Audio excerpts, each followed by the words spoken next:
나의 등 뒤에서 나를 도우시는 주, 찬양 드시고 강의 시작합니다. 나의 등 뒤에서 나를 도우시는 주,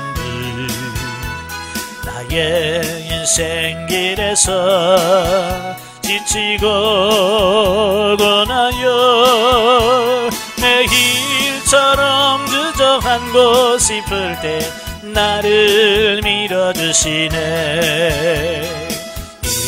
일어나 걸어라 내가 새 힘을 주리니.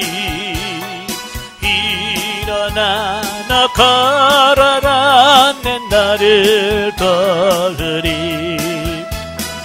나의 등 뒤에서 나를 도우시는 주, 때때로 뒤돌아보면 여전히 계신 주, 잔잔한 미소로 바라보시며 나를 제쳐가시네. 아멘. 일어나 걸어라 내가 새 힘을 주리니. 아멘. 일어나 너 걸어라 내 나를 도우리. 아멘. 기도하겠습니다. 은혜로우신 아버지 감사합니다. 오늘도 우리를 훈련의 장소로 인도하시고 하나님의 말씀을 같이 상고하게 하셔서 감사합니다. 하나님, 이 시간도 우리의 눈을 열어보게 하시고 우리의 귀를 열어 아버지 듣게 하시고 우리의 심령을 열어 깨달아지는 역사가 있도록 성령님 도와주옵소서. 시정을 맡겨오며 예수님의 이름으로 감사하며 기도합나이다. 아멘. 예, 이 시간에는 우리 에스더서 6장입니다. 교재 137쪽입니다. 137페이지 보시면 6장이 나오게 되어지는데요. 이제 6장은 모르드기의 순기와 하만의 수치에 대한 말씀이에요. 1절부터 9절 다시 밝혀진 모르드기의 공작. 이 에스더서를 읽어보면 참 재밌어요. 그게 뭐냐면 극적인 반전이 있다고 하는 거예요. 아마 여러분 스포츠 좋아하시나요? 스포츠 중에서 제일 재밌는 게임이 뭐냐면 역전하는 거예요. 드라마도 그렇잖아요. 영화나 이런 데 보면 항상 보면 주인공이 죽을 듯 하지요. 그지? 거의 끝난 것 같이 죽은 것처럼 보이는데 어때요? 살아나요. 살아나서 나중에 이기는, 어쩌면 극적인 이런 드라마나 영화가 인기가 있는 거죠. 예, 사람만 좋아하는 게 아니고 하나님도 이런 걸 좋아하세요. 그래서 이 상황이 정말로 힘들고 어려운데 하나님께서 극적으로 그걸 뒤집어 엎으시는 어떤 그런 부분이라고 볼 수 있겠죠. 바로 압달라까지 진행되어오던 유대인의 그 위기 상황이 이제 본문에서부터 어떻게 해요? 완전히 뒤바뀝니다. 예, 반전이 되는 거죠. 이렇듯 택한 백성을 구원과 축복 가운데 이끄시기 위한 하나님의 섭리는 참으로 오묘하다. 사실 우리는 하나님이 하시는 일을 우리가 다 측량할 수가 없어요. 그러니까 지금도 마찬가지예요. 우리가 이 땅에 살면서 정말 하나님께서 뭘 어떻게 하시려고 하는지 이걸 잘 예측할 수가 없어요. 전도서에 보면 하나님께서 우리에게 형통과 곤고를 번갈아 가셔서 우리를 미래의 앞을 내다볼 수 없도록 만드신다는 거예요. 왜? 미래는 하나님의 절대 주권 안에 있기 때문에 그런 거예요. 아시겠죠? 그래서 여러분들은 미래에 궁금한 거 있지만 그 미래는 하나님께 맡기시고요. 우리가 할 수 있는 건 현재, 그죠? 현재 내 삶에 얼마나 최선을 다하고 이 현재의 삶 속에서 최선을 다해서 어떻게 하나님을 섬겨, 이게 제일 중요한 겁니다. 많은 사람들은 현재를 등한히 한 채 미래만 꿈을 꿔요. 이렇게 쓰면 좋겠다. 그래서 맨날 꿈만 꿔. 예. 아무리 꿈을 꿔도요, 내가 현실, 지금 실제에 최선을 다하지 못하면 그 꿈은 없습니다. 자, 에스더가 동족을 위해 탄원하기로 되어 있는 두 번째 잔치가 베풀어지기 전날 밤에 아수르 왕이 불면 증세로 잠을 이루지 못한 채 역대 일기를 읽게 된 것은 결코 우연이 아니다. 예, 물론 이 아수르 왕이 전에도 불면증이 있었는지는 모르겠습니다만은 이날따라 잠이 안 오는 거예요. 그죠? 그날따라 잠이 안 와. 왜 그랬을까요? 하나님이 그렇게 하신 거죠. 그렇잖아요. 하나님이 그렇게 하셨다고 할 수밖에 없어요. 예, 우리도 마찬가지예요. 내 잠오다가 갑자기 잠이 안 온 날이 있어요. 여러분 잠 안 오면 뭐예요? 예, 예, 여러분 기도하시죠? 성경 복음? 네, 참 잘하시는 거예요. 근데 예전에 보면 잠 안 올 때 잠 안 올려서 양 한 마리, 양 두 마리, 양 세 마리, 양 네 마리 뭐 이렇게 숫자 세기도 하고, 예. 심지어는 어떤 분은 그래요. 권사님이라고 하신 분이 저한테 그래. 아유, 잠 안 올 때는요 성경 책 읽으면 직방이에요. 성장 읽으면 그냥 골아 떨어져요. 그러시더라고요. 예? 심지어 뭐라고 그래? 성경을 인쇄할 때 뭐 수면제를 섞어서 인쇄를 했나? 성경과 보면 잠이 온대. 예, 그건 문제가 있는 거예요. 영적인 문제가 있는 거예요. 사실 이 왕도 왜 잠이 안 왔을까? 하나님께서 하실 일이 있어서 그날 밤에 잠이 안 오게 하시는 거예요. 저도 훈련 받을 때 보면 잘 자다가 어느 날이 잠이 안 온다든지, 아니면 잠을 자고 새벽 3시, 4시 이 정도에 깨우셔요. 예. 그러면 예전 같으면 오늘 이거 할 일이 많은데 이게 자야 돼 뭐 이런데, 지금은 뭐예요? 하나님께서 깨우시면 기도하기를 원하시는구나. 그래서 앉아서 하나님 뭘 원하세요? 하나님 어떻게 하나님과 교제하기를 원하십니까? 라고 해서 그냥 깨면 일어나서 앉아서 기도하는 거예요. 예. 근데 이 아수르 왕은 그 하나님을 모르니까, 그죠?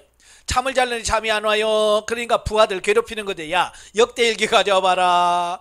그래서 한번 읽어봐. 자기만 안 오면 되지 왜 다른 사람이 괴롭혀요? 예, 이게 다 하나님의 역사란 말이에요. 그래서 신하가 역대일기를 가져와서 읽어요. 근데 신기한 것이 왜 하필, 그죠? 잠 안 오게 하셨지? 역대일기를 읽게 하셨지? 근데 그 내용이 하필이면 모르드게가 옛날에 자기가 자기를 죽이려고 하는 암살 기도를 신고한 부분을 딱 읽는 거예요. 참 이건 맞추려고도 힘들어요. 그렇잖아요? 일부러 맞추려고도 힘든데 정확히 맞춰지는 겁니다.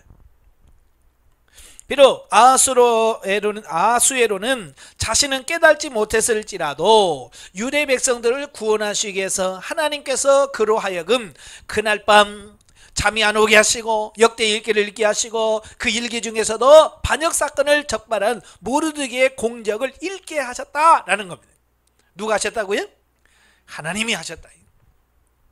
이처럼 인간들 눈에는 지극히 사소하고 우연한 일처럼 보이는 사건들도 하나님의 섭리가 아니면 일어날 수가 없다라고 하는 거예요. 심지어 뭐라고 그러세요? 마태복음 10장에 보면 참새 한 마리가 땅에 떨어지는 것도 하나님이 허락하심이 없이는 안 된다는 거예요. 그러므로 우리 성도들은요, 세밀한 관심과 도우심을 베푸시는 하나님을 의지할 때만이 장래에 대한 두려움과 현재의 고난을 능히 극복할 수 있음을 깨달아야 한다. 하나님 뭐라고 그러세요? 하나님은 졸지도 아니하시고 주무시지도 아니하시고 항상 우리를 지켜주시고 보호하고 계신다라는 겁니다. 그런 믿음이 있다면 우리가 뭘 걱정이 있겠어요? 그죠? 뭘 염려할 게 있어요? 다 주님 앞에 맡기시길 바래요. 자, 이와 더불어 자신의 높아짐을 위해서 모르드게 처형의 허락을 받으려고 나오는 하만의 모습과, 그러니까 하만은 이런 하나님의 계획을 알 리가 없죠. 알 턱이 없어요. 그러니까 자기 자신의 계획만 이루려고 하는 거예요. 오늘도 마찬가지예요. 우리가 하나님의 계획하심, 하나님께서 일하시는 이걸 모르니까 우리는 자꾸 내 계획을 세우는 겁니다. 이렇게 해야지, 이렇게 해야지, 이렇게 해야지라고는 자꾸 계획을 세우는 거예요. 왜? 하나님의 계획을 모르니까. 우리가 자칫 하만처럼 살아갈 때가 너무 많아요. 자, 자신이 죽이려고 했던 모르드게를 결과적으로 영광스럽게 만드는 하만의 행위를 통해 교만은 패망의 선봉이요 거만한 마음은 넘어짐의 앞잡이라는 사실을 알 수 있다. 이런 사건을 통해서, 이 에세이 사건을 통해서 그 말씀, 교만은 패망의 선봉이라고 하는 말씀의 진리가 어떻게 성취되는가를 우리에게 잘 보여주고 있다 그 말이에요. 따라서 성도들은요, 언제나 겸손한 자세로 하나님을 바라보아야 한다. 특히 자신의 선한 삶과 충성스러운 봉사가 당장의 인정을 받지 못하고 오히려 악인들이 득세할지라도 반드시 성도의 믿음과 삶을 하나님께서 기억하시고 보상해 주실 뿐만 아니라 악인들은 자기가 판 웅덩이에 빠지고 스스로 친 올무에 걸리며 자신이 굴린 돌에 치이고 만다는 사실을 잊지 말아야 합니다. 그래서 우리 하나님 믿는 사람들은요, 이 땅에 살면서 악인이 잘 되는 것을 부러워하지 말아야 된다. 근데 종종 보면 너무 그 악인들이 잘 되는 걸 그렇게 폐합하고요, 부러워하는 사람들이 너무 많아요. 예, 성경은 분명히 그러지 말라고 그래. 왜냐하면 악인들이 잘 되는 것은 진짜 잘 되는 게 아니에요. 잠시 잘 되는 것처럼 보일 뿐이라고 말이에요. 아시겠죠? 그래, 시편 73편에 보면 그 시편 기자가 뭐라고 그래요? 내가 실족할 뻔했다는 거예요. 왜요? 악인들이 잘 된다는 거예요. 악인이 형통한다는 거예요. 죽을 때까지 아프지도 않아요. 예? 너무너무 잘 살아요. 예? 너무 잘 먹어서 막 눈이 튀어나올 정도로 잘 먹는다고. 근데 하나님 믿는 사람들 고통 가운데 있는 거야. 그러니까 이게 뭐냐? 정말 하나님이 계시다면 이럴 수 있느냐? 그거 가지고 실족할 뻔했다는 거예요. 그런데 성소 하나님 앞에 가보니까 확연히 드러나더라는 거예요. 세상에서 그렇게 출세하고 성공하고 마치 모든 걸 다 가진 것처럼 했던 사람들이 하나님 앞에 가보니까 아무도 없더라는 거예요. 다 미끄러서 저 지옥에 가 있더라는 거예요. 그러니까 그때서야 아유, 야, 하나님께 가까이면 내게 복이다 그러죠. 그래서 시편 73편 28절에 하나님을 가까이 함이 내게 복이다. 그러니까 이 땅에서 뭐 잘 살고 잘 되고 뭐가 형통한 게 되는 게 아니야. 지금 고난 중에서도 하나님이 함께하는 게 복이고, 아시겠죠? 육신이 아파도 하나님과 내가 함께하는 것이 복이고, 모든 게 복이라는 것을 우리가 기억하셔야 돼. 또한 하만의 실패와는 대대적으로 충분한 포상을 받지 못했던 모르드게의 공적이 5년 만에 인정받게 됨으로써 자신이 영광받음은 물론 이스라엘 민족의 구원의 서광이 비추게 되었던 사실을 통해서 하나님의 오묘한 섭리를 느낄 수 있다라고 하는 겁니다. 그러니까 모르드게는 왕이 죽을 수 있는 암살의 기회를 그가 고발함으로 말미암아 왕이 죽을 기회를 죽을 수 있었지만 살 수 있었단 말이에요. 그런데 아무 보상도 없는 거예요. 5년이나 지나도록. 여러분 같으면 어떡하겠어요? 좀 서운하겠죠? 그죠? 아무리 기도를 안 했어도 어떻게 그럴 수 있냐? 내가 자기 목숨을 살렸으면 그래도 뭘 좀 껌값이라도 뭐 떨어지는 게 있어야지. 뭘 아무것도 없냐? 섭섭할 수 있겠죠. 그런데 하나님께서는요, 이걸 나중에 그걸 들어서 하나님의 구속사를 성취하시려고 하나님께서 그걸 잠깐 동안 감춰두고 계신 거예요. 근데 인간의 입장에서 보면 소분할 수 있죠. 섭섭할 수 있습니다. 그래서 사람의 눈으로 보면 안 돼요. 하나님의 시각으로 볼 수 있는 이런 영적인 시각이 있어야 돼요. 즉 무한히 지혜로우신 하나님께서는 너무나 당연한 모르드게의 포상까지 늦추심을 통해 당신의 깊으신 뜻을 역사 가운데 실현하신 것이다 라고 하는 겁니다. 예, 그러니까 당연히 왕을 살려줬으면 포상이 있는 게 당연한 거예요. 근데 없어요 그게. 근데 그것이 뭐예요? 나중에 하나님의 뜻을 이루기 위한 방편이 된다는 것을 기억하십니다. 그러니까 포상을 잃어버린 것 역시 하나님의 섭리였다라고 하는 겁니다. 그러니까 이런 걸 보면 우리가 당장 눈앞에 어떤 결과가 나타나지 않는다 할지라도 우리가 낙심하지 말아야 된다 그 말이. 아시겠죠? 많은 분들이 그래요. 기도해도요 응답도 없고요. 왜냐하면 그 사람들은 당장 기도했다고 오늘 뭔가 이루어지길 원하는 거예요. 여러분 그렇게 쉽게 이루어지지 않아요. 기도하면요 그 기도가 열매를 맺기까지는 오래 기다리고 인내하는 이런 과정들이 필요한 거예요. 마치 이런 거죠. 농부가 밭에다 씨를 뿌렸습니다. 뿌렸다고 해서 그 다음날 가서 열매 거두어요? 그런 거 없어요. 최소한 그가 자라서 줄기가 나고 잎이 피고 꽃이 피고 열매를 맺기 위해서는요 최소한 2달, 석 달은 기다려야 돼요. 그죠? 예. 여러분 배추도 보면 40일 배추, 60일 배추, 90일 배추가 있어요. 그죠? 여러분 김장할 때 며칠 배추 써요? 90일 배추 쓰잖아요.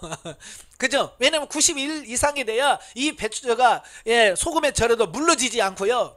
단단하게 봄이 될 때까지 그게 물러지지 않아요.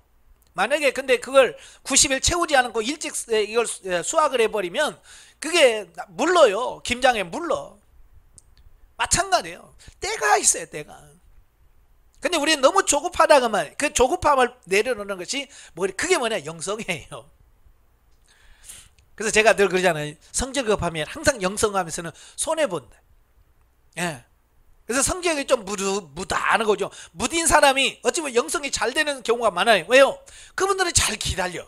근데 성질 급한 사람은 못 기다려요. 예. 우리가 개나 고양이 보면 개도 교통사고가 나고 고양이도 사고가 난대요. 근데 개는 사고가 나서 다리가 부러져서 산대요. 근데 고양이는 다리 부러지면 죽는데요.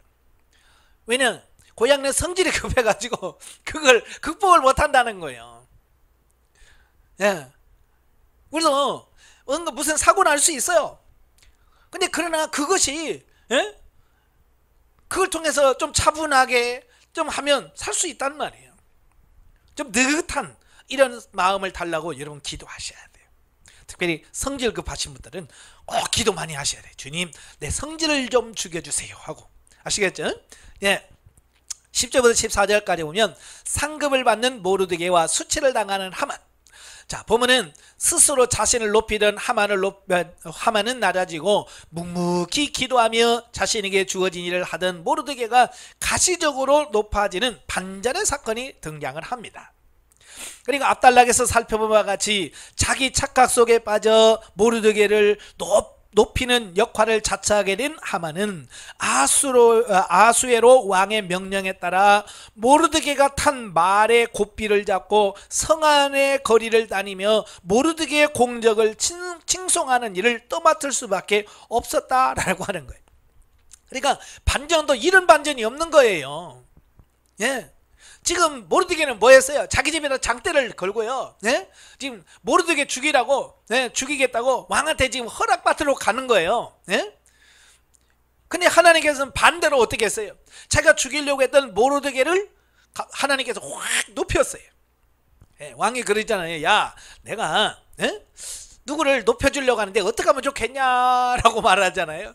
그러니까 하만은 자기밖에 없거든요. 자기밖에 없으니까 아이고 왕복을 입히시고요, 왕의 탄을 말을 태우시고요, 이렇게 해서 모든 백성들에게 이렇게 모든 사람들로부터 이렇게 높여는 그런 걸 좋겠다고 추천하잖아요. 하만은 어때요? 근데 왕이 뭐라고? 그래, 모르드게를 대해서 이렇게 해라 라고 명령을 내리는 거야. 자기인 줄 알았더니 자기가 아니고 자기가 죽으려고 했던 모르드게가 그래 된 거예요. 여러분 생각해 보세요. 죽이려고 하는 사람 말에 태우고 그 말고삐 찾고 총리가 가면서 왕을 영화롭게 하는 자는 이와 같다라고 선포하고 다니는 그 모습을 보세요. 얼마나 그게 지금 왕의 명령이니까 하긴 하지만 머리가 얼마나 복잡했을까요? 그런데 그걸 누가 자청한 거예요? 자기가 한 거잖아요. 왕의 명령이 아니라 내가 높이기를 원하는 자는 어떻게 하면 좋겠냐라고 물었잖아요. 그래서 자기가 그렇게 얘기했잖아요. 그러니 이거 뭐 어떻게 할 수도 없어요. 왜? 자기 입에서 나왔으니까.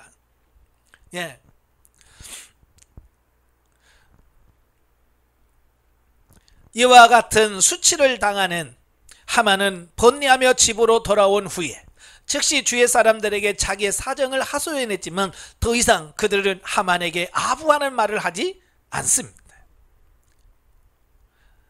아마 그들은 모르드게의 격상된 이치를 보고 그를 처형시키도록 부추긴 자신들의 처사로 인하여 위기의식을 느껴 재빨리 모르드게 편을 들기로 작정한 것 같아요.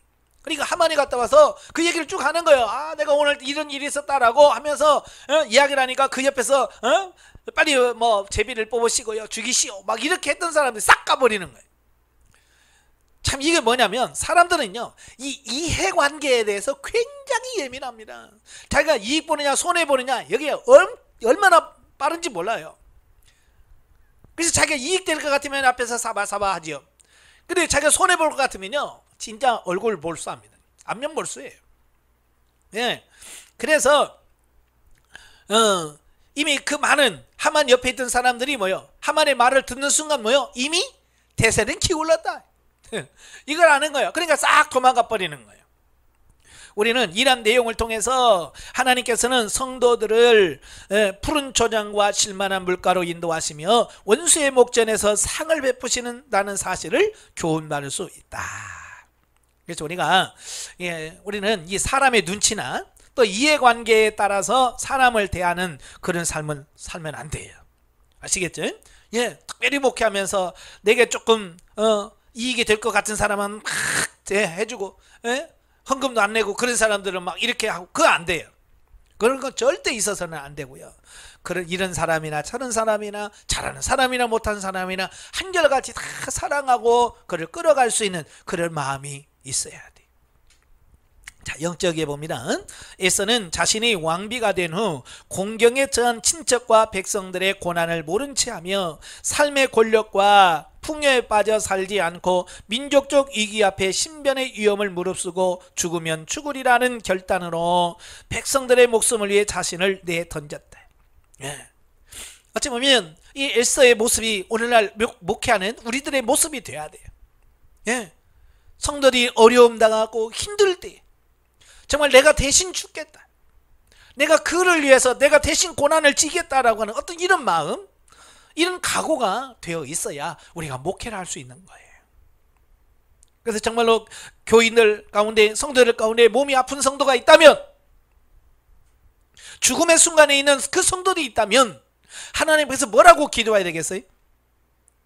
천국 가게 해주세요. 물론 그렇게 기도하겠지만 어찌 보면 정말 그 영혼을 진짜 사랑한다면 하나님, 내 생명을 취하시고 이 생명을 살려주십시오.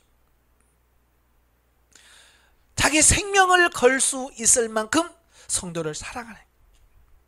어때요? 그런 마음이 있어요? 그런 마음이 없으면 기도하셔야 돼. 내가 아직 자격이 없구나.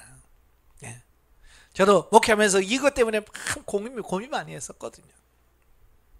근데 생명 단계 들어가서 정말 어느 단계 들어가니까요, 야, 정말 이것도 가능하겠다. 내가 성도를 위해서 정말 내가 대신 죽고 이 성도를 살렸으면 좋겠다는 그 마음이 와. 그래야 진짜 생명적인 목회, 그런 목회가 될 줄로 압니다.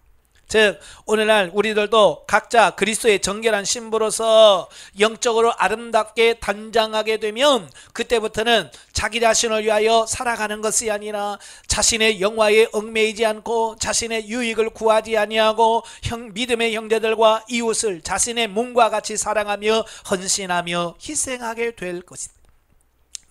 우리 영적으로 성장하게 되면 어떤 내 이익이 아니라 희생하고 헌신하는 그런 삶이 사라진다. 자, 7장으로 갑니다. 에스더의 두 번째 연애 배설 및 하만의 처형에 대한 말씀이에요. 1절부터 7절 에스더의 두 번째 잔치와 하만의 흉계 폭로. 보면은 아하수에로 왕과 하만이 참석하는 가운데 이튿날 베풀어진 두 번째 잔치 광경입니다. 이미 몰락의 길을 걷기 시작한 하만은 바로 이 두 번째 잔치 자리에서 돌이킬 수 없는 파멸에 빠지는데 바로 에스더가 그의 흉계를 드러내기 때문이다. 한편 본문에서는 우리는 아하수에로 왕이 에스더를 향하여 만약 그녀가 원한다면 나라의 절반이라도 주겠노라고 약속하는 모습을 여기서 또 볼 수 있죠. 자, 이런 왕의 약속은요, 5장 3절 6장에 이어서 세 번째나 똑같은 말을 하는 거예요. 이는 왕의 절대적인 신임을 받던 하만을 탄핵하는 그 위험한 일을 행함에 있어서 아하수에로 왕의 마음이 변하게 되는 위험을 사전에 막아서 에스더에게 유리한 국면을 조성시키게 됐다는 말이에요. 지난번에도 설명드렸잖아요. 사실 하만을 왕이 절대 신임을 하고 있는 그를 왕 앞에서 폭로한다는 게 쉽겠어요?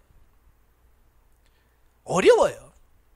그래서 에스더가 그렇게 기도하면서 조심하면서 지혜롭게 하는 이유가 바로 거기 있는 거예요. 왜냐하면 자칫 잘못했다가 모든 것이 물거품이 될 뿐만 아니라 도리어 에스더가 당할 수도 있단 말이에요. 왜냐하면 하만은 그 아수에르 왕의 절대 신임을 받고 있는 총이란 말이에요. 저 말단 사원이 아니라 왕 앞에서 어찌보면 왕의 오른팔 역할을 하고 있는 사람이에요. 그러니까 에스더가 신중하게 접근할 수밖에 없는 거예요. 지금까지 에스더가 그리하여 동족을 위해 탄원할 때가 이르렀다고 판단된 에스더는 담대히 자신의 소원을 아수르 왕에게 말함으로써 하만의 음모를 분쇄시킬 수 있었다는 겁니다. 또한 본문을 통해서 불의와 죄악을 범한 자는 결국 불안과 두려움에 떨 수밖에 없음을 알 수 있다. 에스더가 왕 앞에서 하만의 계획을 다 폭로했을 때에 이 하만은 어때요? 그냥 사시나무 떨듯이 떨 수밖에 없어요. 왜요? 자기가 한 짓이 있으니까. 우리 속담에 뭐라 그래? 도둑 맞은 사람은 발 뻗고 자도 도둑 놈은 발 뻗고 못 잔대. 왜냐하면 그의 양심에 다 걸리니까 평안하지가 않다는 얘기죠. 1인지하 만인지상의 태도로 으스대던 하만이 크게 두려워하며 떨 수밖에 없었던 이유는 바로 모르드게를 처형하고 유대 백성들을 살육하기 위해 음모를 꾸민 자신의 죄 때문이었다라는 거예요. 그러므로 우리 성도들은요, 항상 선하고 의로운 삶의 자세를 유지함으로써 언제 어떤 상황에서도 담대함과 평안을 누리는 자들이 되어야 합니다. 자, 그러려면 어떻게 해야 돼요? 저와 여러분들은요, 영적으로나 도덕적으로 윤리적으로 바르게 살아야 돼요. 제가 전에도 말씀드렸죠. 사단은 우리의 어떤 뭘 가지고 공격하냐면 윤리적인 걸 가지고 도전합니다. 그죠? 윤리 도덕적인 삶을 가지고 계속 공격하는 거예요. 그러니까 우리가 어떤 윤리 도덕적인 부분에서 우리가 떳떳하지 않으면 사단의 공격을 계속 받을 수밖에 없다는 거예요. 그래서 우리가 윤리 도덕적으로 잘 살아야 되는 거예요. 말 한마디, 행동 하나하나, 뭘 하나 할지라도 이런 것에서 바르게 해야 돼요. 그렇지 않으면 그것 때문에 도리어 우리가 공격을 받게 되는 이런 부분을 보게 됩니다. 자, 8절에서 10절이면 하만의 처형입니다. 압달락에서 목숨을 건 에스더의 폭로에 따라 하만의 흉계를 알게 된 아수에로 왕은 크게 분노하여 모르드게를 처형시키기 위해 세운 나무 위에 하만을 매달아 죽이도록 명령을 합니다. 자, 아수에로 왕이 그토록 신임하던 하만의 변명을 들어보지도 않고 즉석에서 극형을 내리게 된 이유는 잠시 분노를 진정시키기 위해 왕궁의 후원을 거닐다가 잔치자리로 돌아온 그의 눈에 하만이 에스더에게 바싹 다가앉아 목숨을 살려달라고 애걸하는 모습이 보였기 때문이다. 사실 이 아수에로 왕도 에스더의 말을 듣고 충격을 얼마나 컸겠어요. 그죠? 자기가 그렇게 믿고 신림하고 오른팔로 이겼던 그 하만이 그런 흉계를 꾸미고 있었다고 하는 어떤 그런 부분을 들었을 때 얼마나 고민이 많았겠어요.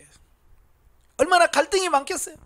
그래서 왕도 그걸 진정시키기 위해서 어때요? 그 잔치자리에서 나가버려요. 그래서 궁궐 후원을 이렇게 돌아다니죠. 자기의 그 마음을 진정시키기 위해서. 그래서 어느 정도 진정시킨 다음에 이제 그 잔치자리에 돌아오는데 그 사이에 하만은 어때요? 죽게 생겼거든요. 그죠? 죽게 생겼으니까 에스더에게 막 비는 거야. 제발 살려달라고. 싹싹싹 빌면서 막 이렇게 막 얼마나 다급해서 막 어찌 보면 치맛자락 막 붙들고 늘어졌을 거 아니에요. 근데 그 치맛자락 붙들고 늘어지는 모습이 아수르 왕의 눈에는 뭘로 보이냐면 이것이 겁탈하려고 이렇게 그렇게 보였다는 거예요.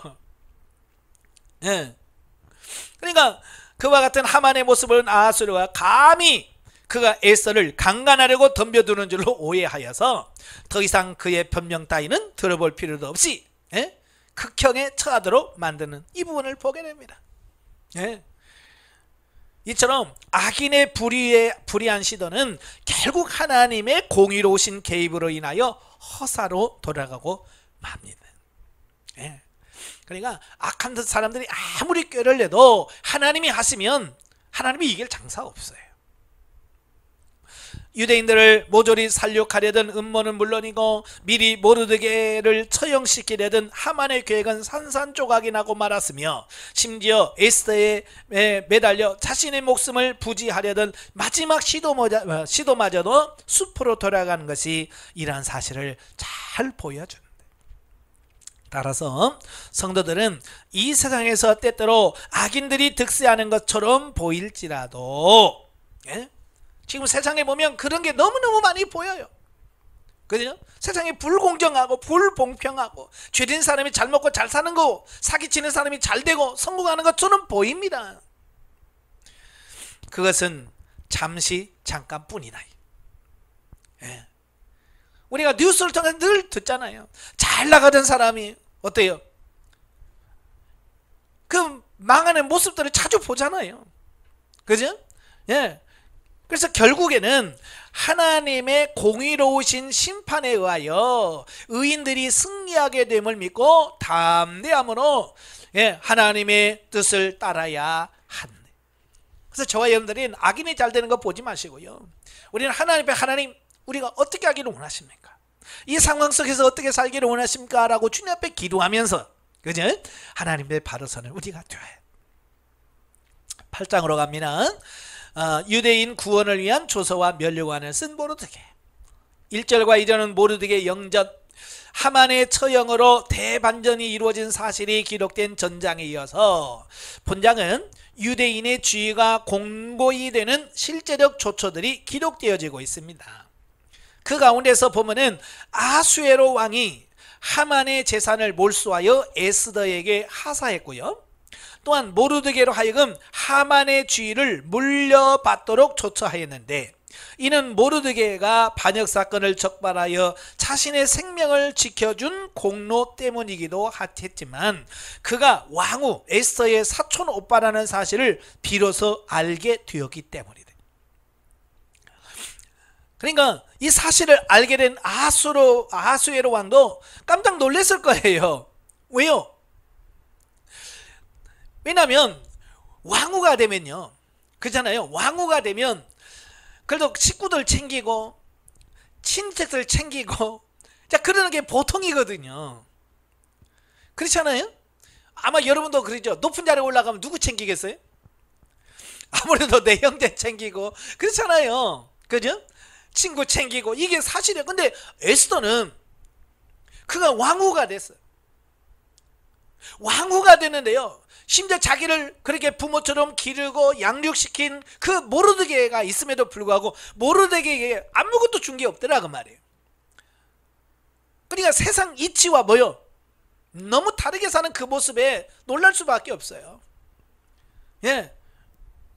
그래서 어찌 보면 이 아하수에는 감동을 먹었어요. 애들은 감동 먹은 거죠. 이렇게 정직하고 이렇게 청빈하고 이렇게 정직한 사람이 어디 있겠나? 그지? 그러니까 바로 그를 총리로 세우는, 물론 하나님의 계획하심 속에 이루어진 거지만 그 모든 부분들이 바로 그들의 삶이 그들에게 아수에로 왕의 마음을 움직였다라는 거예요. 이와 같은 본문의 내용은 불의한 자들의 재물과 지위는 결국에는 악인의 차지가 되고 만다는 성경의 교훈을 확인시켜 줍니다. 그러니까 악인들이 열심히 벌어서 돈 벌어나와야 결국 그건 뭐냐? 의인을 위하여 저축하는 것이다 라고 말하거든요. 그지? 악한 사람은 열심히 해서 정말 하나님의 말씀대로 사는 사람들 먹여 살리는 겁니다. 3절 8절에 보면 동족을 위한 에스더의 간곡한 호소. 비록 하만이 처형됐을지라도 이미 선포된 유대인 학살에 대한 조서는 철회되지 않는 상태였기 때문에 에스더는 다시 아수에로 왕 앞에 나가서 눈물을 흘리며 하만의 관계에 의해 선포된 조서를 취소해달라고 호소하고 있습니다. 그러니까 에스더가 그렇게 죽으면 죽으리라 금식하며 나갔던 이유가 뭐예요? 겨우 모르드게 총리로 세우려고 하는 게 아니잖아요. 자기 좀 인정받고 그게 아니잖아요. 자기 민족을 살리려고 하는 거예요. 그래서 하만은 죽었는데 아직 하만이 쓴 조서는 여전히 유효하단 말이에요. 이제 그게 없어져야 돼. 그러니까 에스더가 다시 왕 앞에 가서 자기 민족을 살려달라고, 내 민족을 살려달라고 호소를 하고 있습니다. 그러자 아하수에로 왕은 한 번 선포된 조서를 취소할 수 없는 것이 바사 제국의 법이므로 그녀의 호소를 직접적으로 도와줄 수는 없고, 그 대신에 에스더와 모르드게에게 새로운 조서를 선포할 수 있는 권한을 부여한다라고 대답을 합니다. 예, 그때 당시 법이에요. 그게 뭐냐면 왕이 한번 도장을 찍어서 조서를 내리면 왕도 못 바꿔요. 그게 그때 바사 제국의 법이란 말이에요. 그러니까 왕도 이제 그래서 이걸 어떻게 자기도 못해. 왜? 자기가 이미 도장 찍어서 내보냈기 때문에 자기 자신도 할 수 없어. 그래서 모르드게에게 반지를 주면서 네가 여기에 받게끔 해라. 예? 여러분, 왕도 불가능한 거예요. 예? 왕도 못하는 것을 주는 거예요. 그걸 할 수 있다는 게 뭐예요? 그게 지혜거든요. 예? 그래서 다시 말해서 기왕에 선포된 조서를 취소할 수는 없어도, 그죠? 왕이 이거 없던 걸로 하자, 이건 못해요. 법이니까. 그러나 유대인들이 스스로를 방어하기 위한 자구책을 강구하도록 허용하는 조서를 새롭게 선포함으로써 결과적으로는 동일한 효과를 거둘 수 있게 되었다. 네.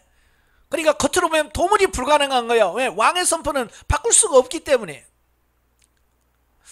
그런데도 그걸 바꿔가시는 부분을 보면 그것이 하나님의 지혜요, 하나님의 능력이라 라고 볼 수 있는 겁니다. 이처럼 하나님께서는 아무리 힘들고 어려운 상황 속에라도 당신이 사용하시는 종들을 통하여 마땅히 피할 길을 성도들에게 허락하셔서 능히 감당할 수 있도록 해주신다. 그러므로 성도들은 아무것도 염려하지 말고 오직 모든 일에 기도와 간구로 자신의 소원을 하나님께 아뢰는 자들이 되어야 한다.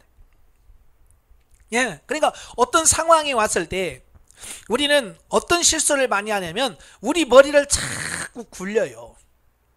그죠? 우리 머리를 굴려서 어떻게 이걸 해결할 수 있을까라고 굴려요. 여러분 IQ가 몇이나 돼요? 뭐 여러분 직접 묻지는 않겠지만 그리 높지는 않는 걸로 알고 있어요. 저도. 예, 200 안 넘죠. 예. 우리나라에 400 넘는 사람이 있죠. 허경영이라고 430이라고 주장을 해요. 예. 예, 믿거나 말거나. 예. 우리는 그렇게 안 돼요. 100 유짝 조짝이에요. 예. 100 조금 넘어. 근데 그 IQ 100 조금 넘어가지고요, 아무리 머리를 굴려도 하나님 이상 따라갈 수가 없어요.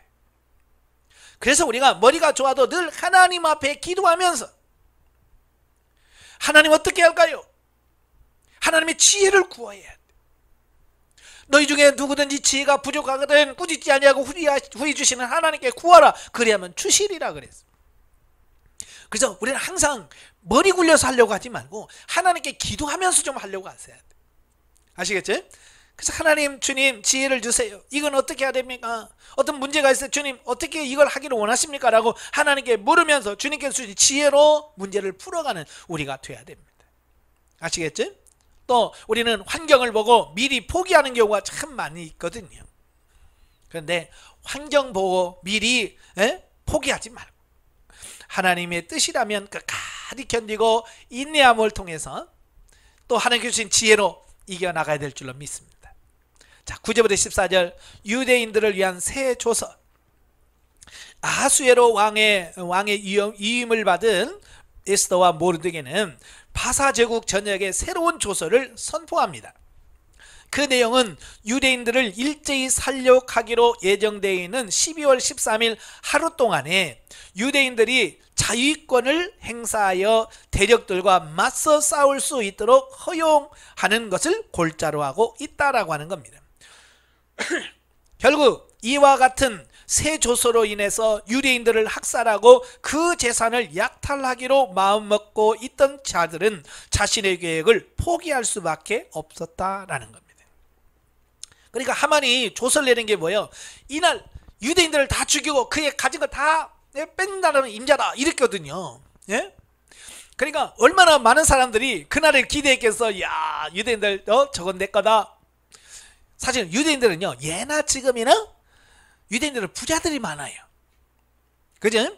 지금도 세계 갑부들은 유대인들이 다 쥐고 있거든요. 예. 그럼 왜 유대인들은 그렇게 돈을 많이 벌까? 왜 돈을 이렇게 많이 가지고 있을까? 이제 그들의 이 사고와 가치관도 예수님 당시도 그러잖아요. 돈이 많은 것이 하나님의 축복이라고 하는 것을 증명할 수 있는 그들의 가지고 있는 가치관이에요. 그러니까 어쨌든 돈을 벌어야 돼요. 그래서 많이 가지고 있어야 그게 하나님께서 주신 축복이라고 여겨진단 말이에요. 또 하나는 뭐냐? 유대인들은요, 바벨론 포로로 끌려가서부터 밑바닥 인생을 살았잖아요. 그죠? 그 밑바닥 인생을 살면서 그 밑바닥 인생 중에서 그래도 거기서 큰 소리 칠 수 있는 건 뭐예요? 세상에서 큰 소리 칠 수 있는 게 뭐예요? 돈이에요.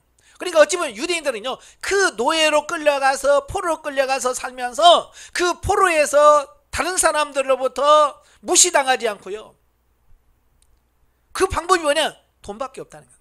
돈이 있으면 된다. 어떤 이런 사고를 가진 거예요. 그래서 유대인들은요, 어떻게 하든지 악착같이 돈을 법니다. 예, 왜? 돈이 있어야 무시당하지 않는다는 걸 아는 거예요. 예, 돈이 있어야 된다는 거예요. 그래서 옛날부터 바벨론 그때부터 유대인들은 뭐예요? 돈을 모으기 시작하는 거예요. 어떻게 하든지. 왜? 돈 있으면 돈으로 많은 무시를 당하지 않고 모든 문제를 해결할 수 있다는 어떤 그런 의식들을 그들은 가지고 있는 겁니다. 그러니까 그 많은 재산을 가지고 있는 유대인들을, 그걸 노리는 사람들이 얼마나 많았겠어요. 그죠? 그래, 12월 13일만 내봐라, 저건 내 거다, 그러면서 막 그 계획들을 막 세웠겠죠. 조서 내렸을 때. 그죠? 이제 그럴 때, 그 모든 것을 바로 에스더와 모르드게가 새로운 조서를 내려놓은 말미암아 그들은 포기할 수밖에 없었다. 왜? 이제 유대인들이 다 지키고 있다가 들어오면 대적해서 칠 수 있는 자유권을 줬거든요. 예, 그러니까 어떻게 할 수가 없는 거죠. 한편 유대인들을 위한 새 조서가 선포되는 것은 아수에로 왕 12년 3월 23일이었다. 하만이 유대인들을 학살하기 위해 조서를 선포한 것이 1월 13일입니다. 그러니까 약 2달간의 시간이 흐른 거예요. 예. 따라서 첫 번째 조서가 선포된 뒤에 행해진 에스더의 금식 기도를 감안하더라도 새로운 조서는 아수르 왕의 유대인 말살 허락이 내려진 때로부터 최소한 2달 이상의 준비 기간을 거쳐서 선포한 것이 확실하다. 자, 여기서 우리가 깨달을 수 있는 게 뭐냐면, 세상은요, 무엇을 하든지 시간이 필요하다는 거예요. 시간. 그죠? 그냥 뭐 오늘 했다고 해서 이게 되는 게 아니에요. 많은 사람들이 신앙생활하는 우리 성도들이 꼭 도깨비 방망이를 자꾸 연상을 해요. 그래서 뭐 나와라 뚝딱 하면 그냥 바로 툭툭 떨어지는 줄 알아요. 그죠? 돈 없는 사람이 하나님 돈 주세요 그러면 하늘에서 막 돈이 툭 떨어지고 뭐 이럴 줄 안단 말이에요. 그런데요, 그렇지 않습니다. 그런 일들이 이루어지기 위해서는 뭐요? 심고 거두는 과정이 필요하고 또 해산의 수고가 있어야 돼. 그런 과정들을 거쳐야만 이루어진다는 거예요. 그렇잖아요? 예, 많은 사람들이 그러잖아요. 애는 낳기를 원해. 근데 애 낳는 고통은 원하지 않아. 그러면 애 낳는 고통이 없이 어떻게 아이를 낳을 수 있어요? 없지요. 그런 과정, 고난을 우리가 견디고 통과할 수 있는 그런 부분이 필요하다라는 거예요. 그러니까 제발 성질 급하지 마시고, 그냥 하루에 뭔가 뚝딱 해서 뭔가를 해치우려고 하지 마세요. 시간이 필요해요. 시간이. 또한 우리는 본문을 통해서 하나님 나라의 일꾼으로 충성해야 될 사명을 지닌 성도들이 세상 사람들보다 더 큰 지혜를 소유하면 된다는 사실을 깨달을 수 있다. 바사 제국의 법 때문에 첫 번째 조서를 아수르 왕조차도 취소시킬 수 없는 상황에서 참으로 절묘하게 구제책을 마련한 것이다.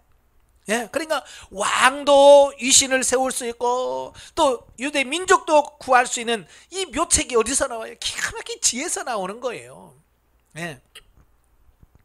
참으로 절묘하게 구제책을 마련했죠. 따라서 우리 성도들이 하나님을 믿는 자들에게는 능치 못할 일이 없다는 사실을 명심하여 자신이 맡은 사명을 잘 감당할 수 있는 지혜를 하나님께 구해야 된다.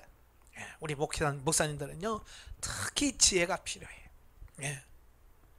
왜냐하면 교회 안에서 이루어지는 많은 부분들이요 정말로 복잡해요. 우리가 생각하는 상상 이상의 문제들이 많이 생겨. 그죠? 그럴 때 하나님이 주시는 지혜가 아니면 그것을 극복할 수 없어요. 그래서 지혜를 구하셔야 돼요. 15절 17절 새 조서 반포로 인한 기쁨. 새로운 조서가 반포되자 바사제국 내의 모든 유대인들을 참으로 즐거워하며 기뻐하며 잔치를 베풀었습니다. 왜요? 죽을 뻔했으니 살아났잖아요. 그죠? 이와 같은 유대인들의 모습은 첫 번째 조서가 선포되었을 때 참담한 모습과는 매우 대조적입니다. 그러니까 하만이 조서를 냈을 때 유대인들이 다 초상집이었잖아요. 다 죄 가운데 앉아서 굵은 배를 동이고 통성하며 기도했잖아요. 마치 사망이 음침한 골짜기에서 극적으로 벗어난 자의 심정을 그들은 지니고 있었을 것이다. 한편 돌연한 사태 변화와 유대인들의 기쁨에 찬 모습을 본 이방인들 중에는 여호와 종교로 개종하는 자들도 생겨났다는 겁니다. 왜냐하면 자기들이 봐도 자기 눈앞에서 펼쳐지는 그 모든 상황 전개가 그 하나님의 섭리가 아니면 이게 불가능하다. 이건 그렇잖아요. 그렇죠. 이제 끝났다라고 생각했는데 도리어 반전되는 모습을 보면서 야 정말 하나님이 살아계신 건 맞구나. 불가능을 가능케 하시는 하나님, 그 정도라면 내가 믿겠다. 그죠? 그래서 많은 이방인들이 너희가 믿는 하나님 우리도 믿겠다라고 개종하는 사람이 많이 늘어났다고 하는 거예요. 이 모든 것이 하나님의 은혜요 하나님의 능력이라. 본문을 통해서 진정 우리 성도들이 구원의 은총과 하나님 나라의 축복에 감격하여 항상 넘치는 기쁨과 감사를 소유할 때 불신자들은 이에 감명을 받아 그 근본 원인이 되는 복음을 바라게 된다는 교훈을 줍니다. 그러니까 이게 뭐야? 우리가 예수 믿는 사람들이 정말로 범사에 기뻐하고 감사하는 모습을 보일 때 그 모습을 바라본 사람들이 뭐라고 그래요? 야 뭔가 다르구나 이래야 되잖아요. 그죠? 근데 예수 믿으면서 오만 인상 다 쓰고 세상 근심 걱정 혼자 다 하고 그러면 그들이 봤을 때 뭐라고 그래요? 하나님 믿는다면 뭐 나보다도 못한 근데 그걸 왜 믿어? 이렇게 된단 말이에요. 그렇잖아요.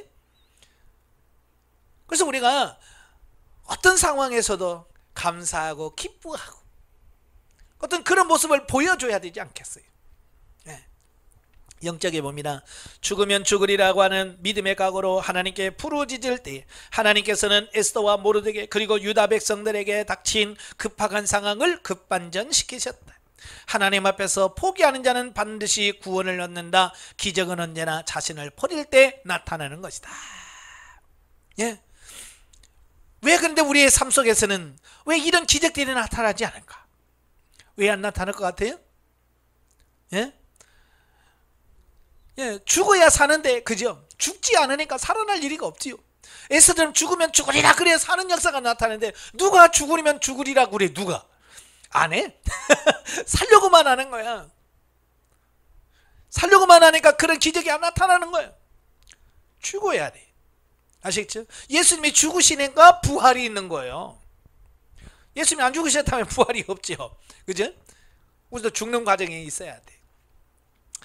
자, 야곱의 아들 요셉은요 애굽의 총리가 되었지만 애초에 자의적으로 그런 야망을 가졌던 게 아니죠. 처음부터 내가 애굽의 총리가 될 거야 라고 요셉이 그런 꿈을 꿨어요? 아니에요. 그냥 하나님께서 꿈으로 보여주신 거예요. 하나님께서 친히 요셉에게 꿈으로 주신 겁니다.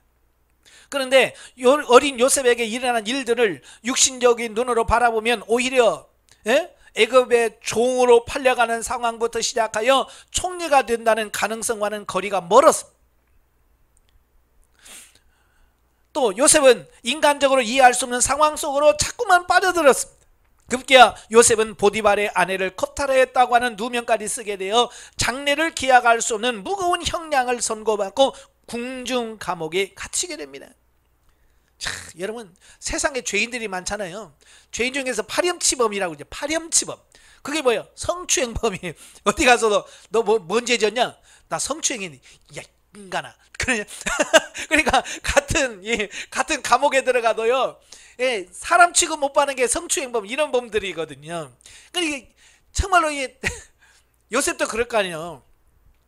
감옥에 들어가 너 왜 들어왔어? 그 물을 거 아니에요. 그 나 성추행범으로 왔어요. 이럴 때 참 얼마나 이거 창피한 일이에요. 그죠? 예. 그리고 그는 총리 되시는 고사하고 살아서 석방될 가능성조차도 극히 희박한 절망적인 상황에 내던졌어요. 자, 요셉이 갇힌 감옥이 어떤 감옥이에요? 궁중감옥이란 말이에요.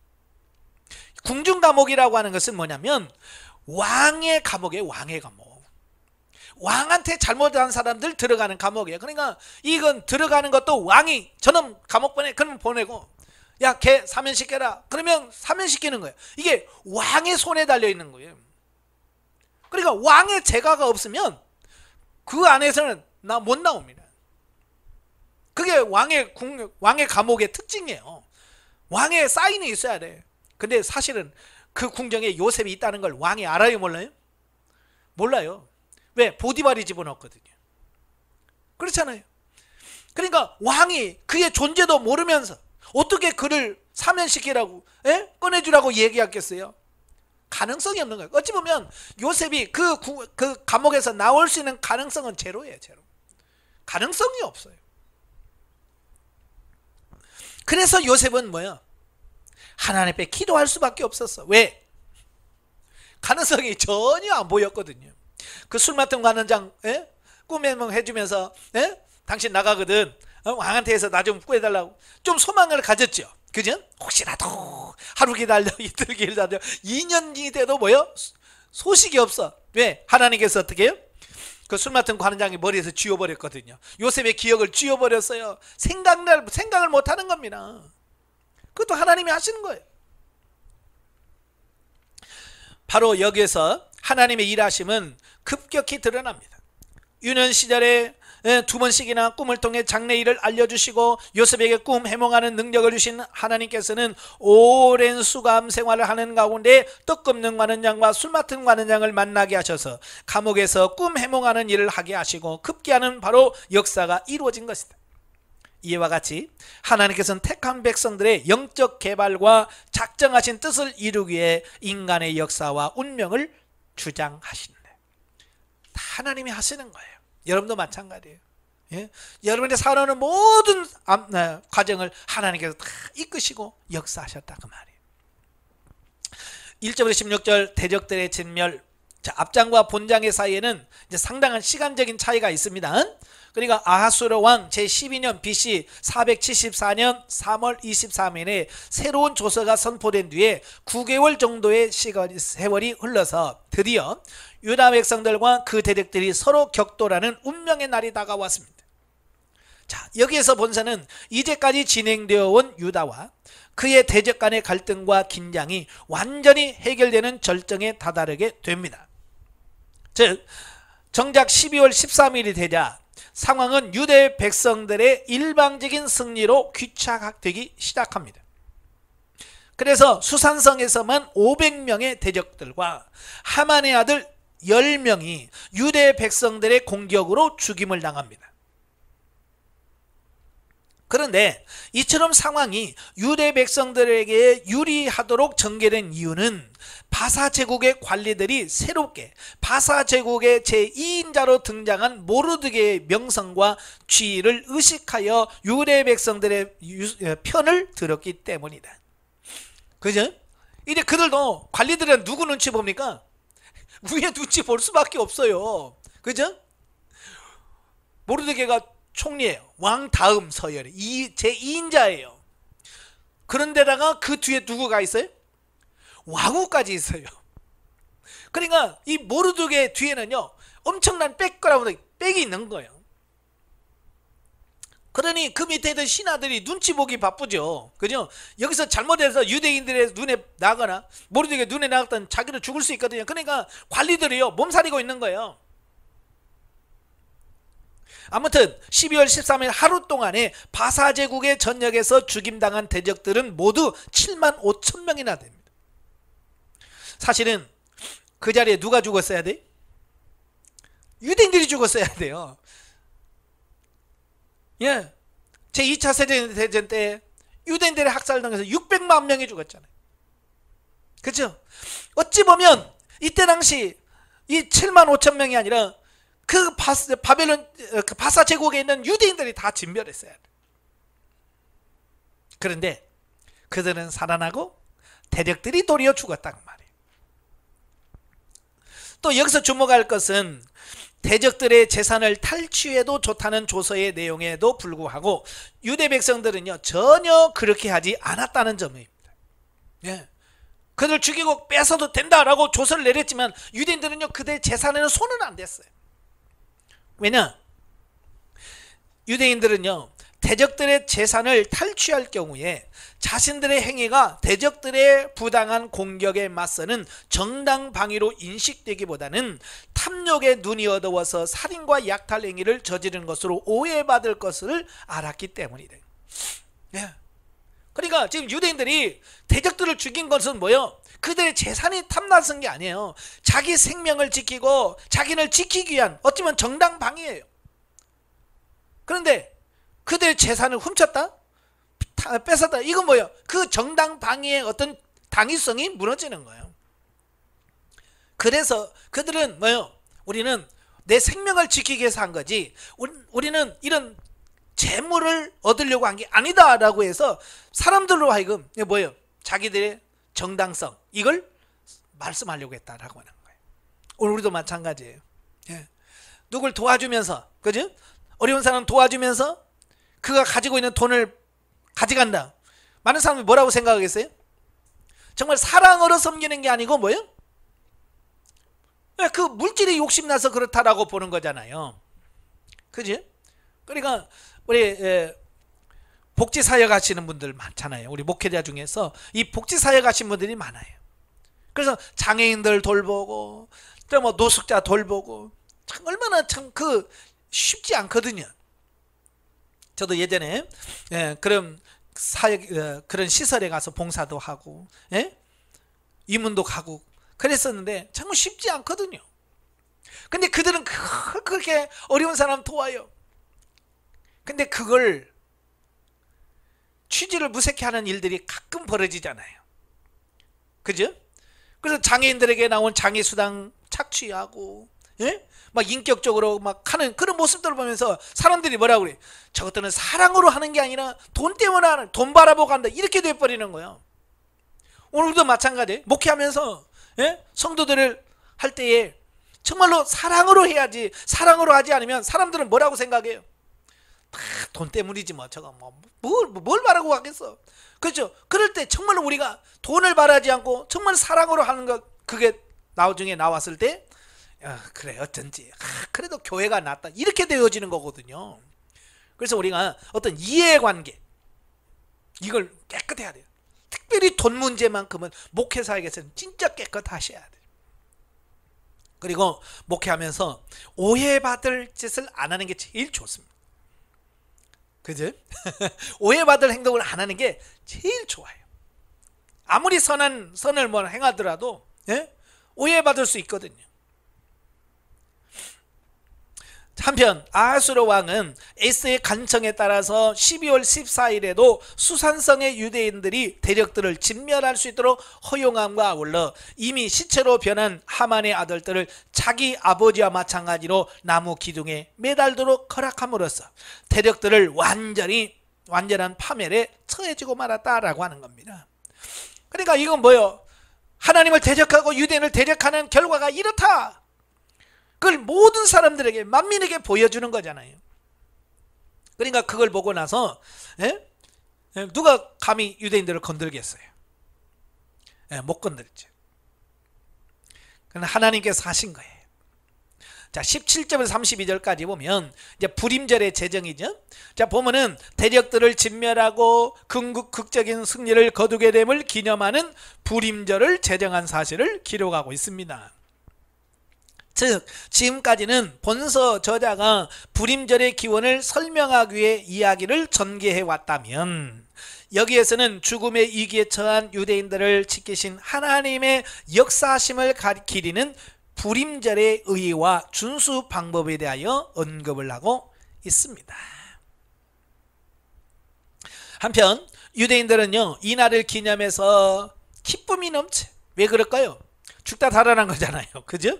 자기가 세상말로 제삿날이잖아요. 죽을 수밖에 없는 날이에요. 그런데 살아났단 말이에요. 그러니 안 기쁠 수가 없지요. 예? 그래서 막 유대인들은 막 기뻐하면서, 예?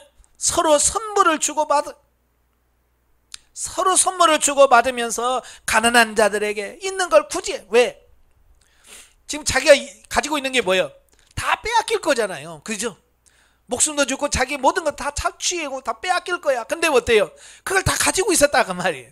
그러니까 너무 감사한 거죠. 그러니까 어때요? 빼앗길 걸 내가 빼앗기지 않았구나. 그래서 그걸 가난한 사람들이 막 나눠주는 겁니다. 아울러 12월 14일과 15일을 경축일로 정하여 하만의 흉계로 말미암아 비롯된 죽음의 위기에서 기적적으로 벗어난 사건을 자손대대로 기념할 수 있게 했다라는 겁니다. 어찌 보면 유대인들에게 있어서 또 다른 기념일이 생긴 거죠. 그러니까 하나님께서 말씀 그 7절기 말고도, 그죠? 7절기 말고도 이스라엘 유대인들 가운데서 새로운 기념일이 또 생긴 거예요. 우리가 죽다 살아났으니까. 예. 이처럼 6월절을 정확히 한 달 앞두고 지켜야 하는 불임절은 이웃과 더불어 기쁨을 나누고 특히 가난한 자들을 구제하는 절기로 오늘날까지 준수하고 있으며 6월절과 더불어 하나님의 구원을 감사하는 날로 기억되고 있다라고 하는 겁니다. 그렇죠? 6월절이라고 하는 것은 그 이스라엘 백성들이 애굽에서 430년 생활을 청산하고 애굽에서 빠져나온 구원의 날을 기념하는 게 6월절이잖아요. 그죠? 이것도 구원의 기념일이에요. 그러면 이 불임절은 뭐예요? 예, 하만과 대적들의 손에서 구원받은 날이거든요. 그렇죠? 그러니까 불임절이나 6월절은 다 뭐예요? 구원받은 날을 기념하는 절기다. 그래서 여러분 개개인이 하나님으로부터 구원받은 그 기념일, 여러분 있어요, 없어요? 개인적인 기념일이 많이 있어야 돼요, 여러분. 예.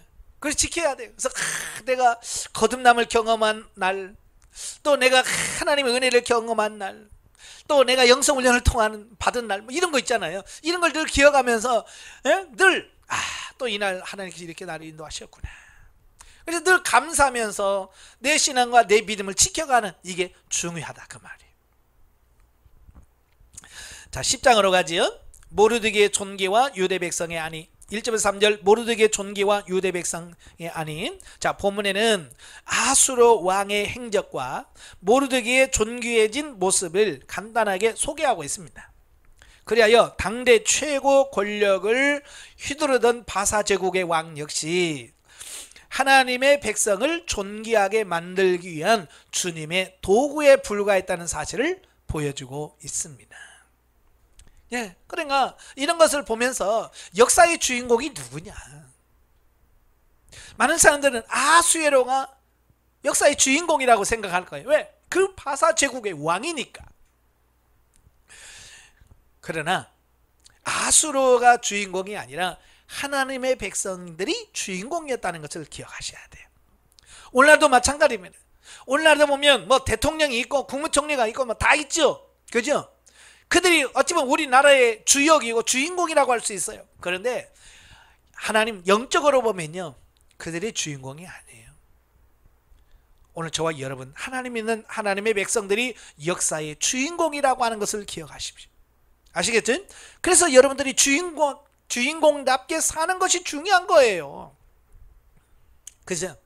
그래서 우리가 뭐 조금 돈 없다고 뭐 거기 때문에 또 뭐 그거 가지고 좌절하고 낙심하고 그럴 필요 없어요. 주인공은요, 없어도요 배짱으로 사는 거예요. 믿음으로 사는 겁니다. 아시겠죠? 예, 환경에 좀 휘둘리지 않기를 바래요.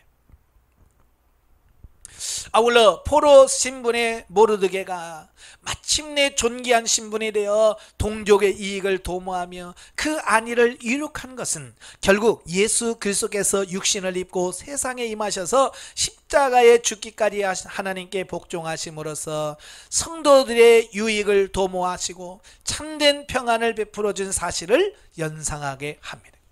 그러니까 이 모르드게 사역은 바로 이 땅에 오셔서 우리를 구원하신 예수 그리스도의 하나의 모형, 예표, 그림자라고 볼 수 있습니다.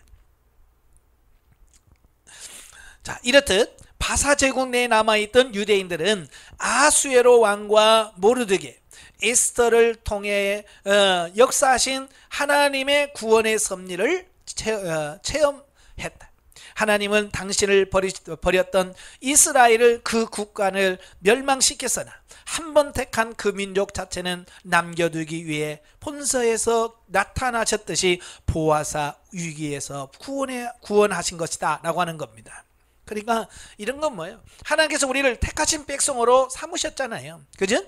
저와 여러분 하나님 백성으로 삼으셨어요. 하나님이 여러분 하나님 백성으로 삼으셨다면 그 이스라엘 백성들이 어느 곳에 있더라도 그를 지키시며 보호하신, 그처럼 오늘도 하나님이 저와 여러분의 삶을 지키시고 인도하신다고 하는 것을 여기서 보여주고 있는 겁니다.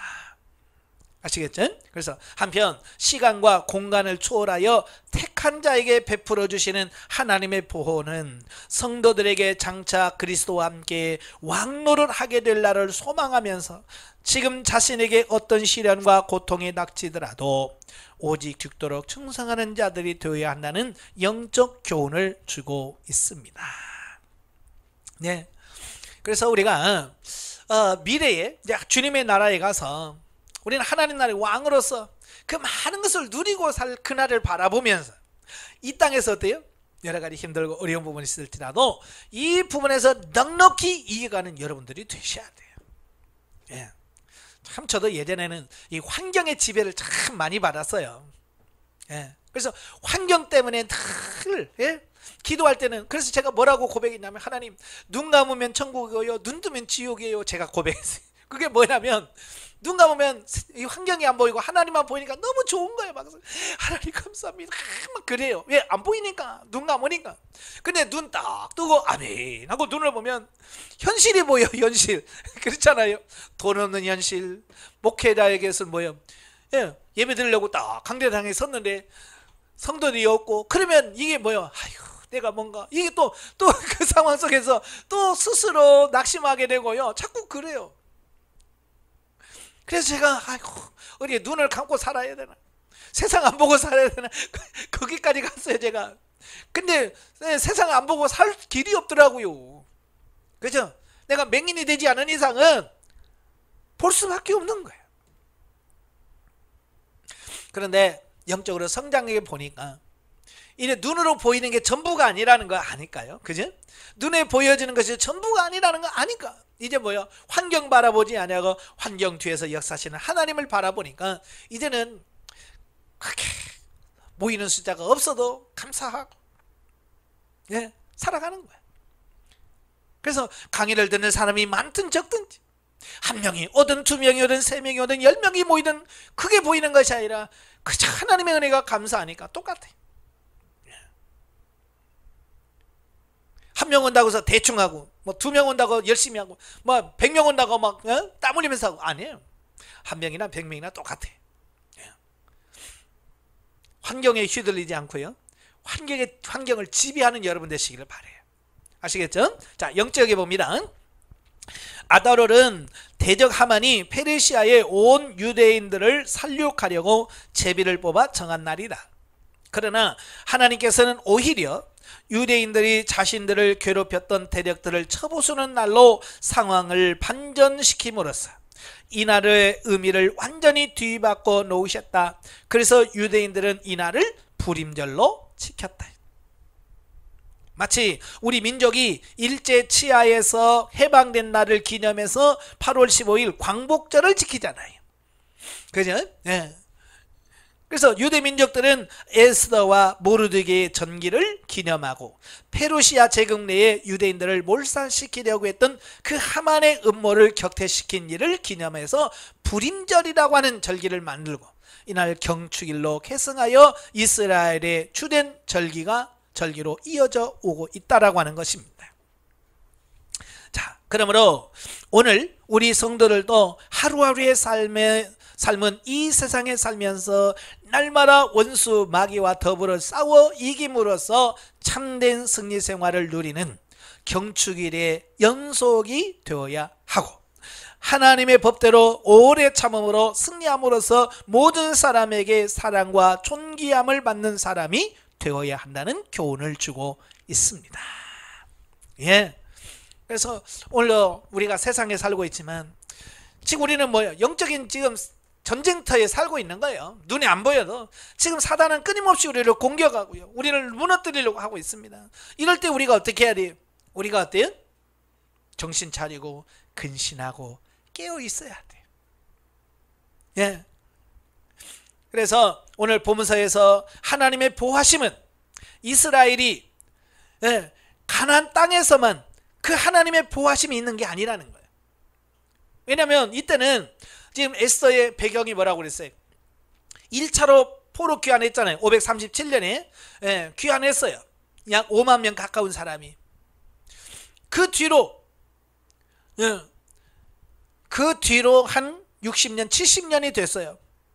60년 정도 됐는데도 60년이 지나서 오늘 사건이 일어난 거거든요. 지역적으로도 어때요? 이스라엘과 이들이 바사제국은 직선거리로 900km, 길로에서 약 1500km나 떨어진 그곳에. 근데 하나님의 보호하심은 어때요? 그곳에서 역시 동일하게 이루어지고 있다는 겁니다. 그러니까 하나님의 보호하심은 뭐예요? 거리를 초월한다는 걸 말해요. 예, 거리를 초월해. 제가 늘 강의하면서 그런 말 많이 하시잖아요. 하나님의 도우심은 장소의 구별이 없다. 근데 오늘 많은 사람들은요, 하나님을 자꾸 어떻게 해요? 교회 안에다가 가둬둔단 말이에요.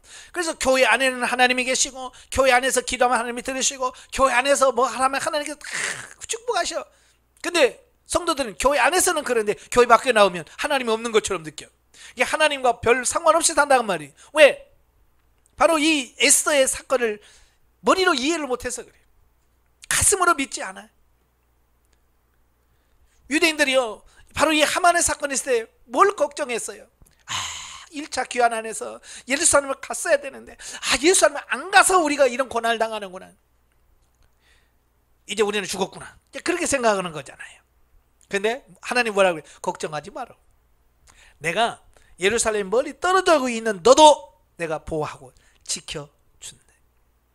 그걸 말씀해 주고 있는 거예요. 예수님도 승천하시면서 제자들에게 하신 말씀이 뭐예요? 내가 끝날까지 내가 너희와 항상 함께 있으리라.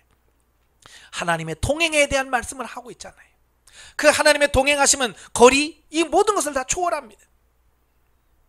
그래서 여러분도 이제 여러분의 모든 삶 속에서 하나님이 여러분을 항상 보호하고 계신다는 것을 기억하시면서 살길 바래요.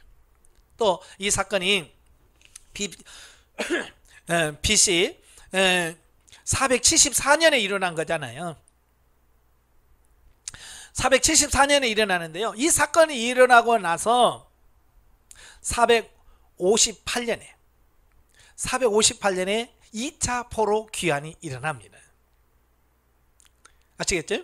그러니까 어찌 보면 이 불임절 사건을 통해서 유대인들, 그 흩어지는 유대인들, 아직도 바사 제국에서 아직도 세상에 머물고 있는 그들 속에 그들의 마음을 움직여서 우리는 가야 되겠구나. 그래서 그 많은 사람들의 마음을 움직여서 결국 2차 포로 귀환을 하도록 하는 그 전제 조건이 되었어요. 예. 그래서 우리도 마찬가지예요. 어찌보면 어떤 고난이 왔을 때 그 고난을 잘 극복하면 그 고난이 여러분이 영적으로 성장하고 성숙할 수 있는 계기가 되어지는 그런 부분을 기억하시고요. 고난 중에 감사하시고 기뻐하시는 여러분 되시기를 바랍니다. 기도하겠습니다. 은혜로우신 아버지, 참 이스라엘 역사를 보면 많은 고난이 있었습니다. 그러나 그 고난의 역사 속에 늘 하나님이 함께 하셨고 하나님이 그들을 구원하심을 보게 됩니다. 오늘 이스라엘의 불임절이 있었던 것을 기억합니다. 오늘 우리의 삶 속에서도 이런 불임절의 역사가 있기를 원합니다. 고난 중에 구원하시는 하나님의 능력이 우리의 삶가에서 경험되어지고 체험되어지고 진짜 누려지는 삶이 나올 수 있도록 도와주시옵소서. 예수님의 이름으로 감사하며 기도합나이다. 아멘. 하나님께 영광드립니다.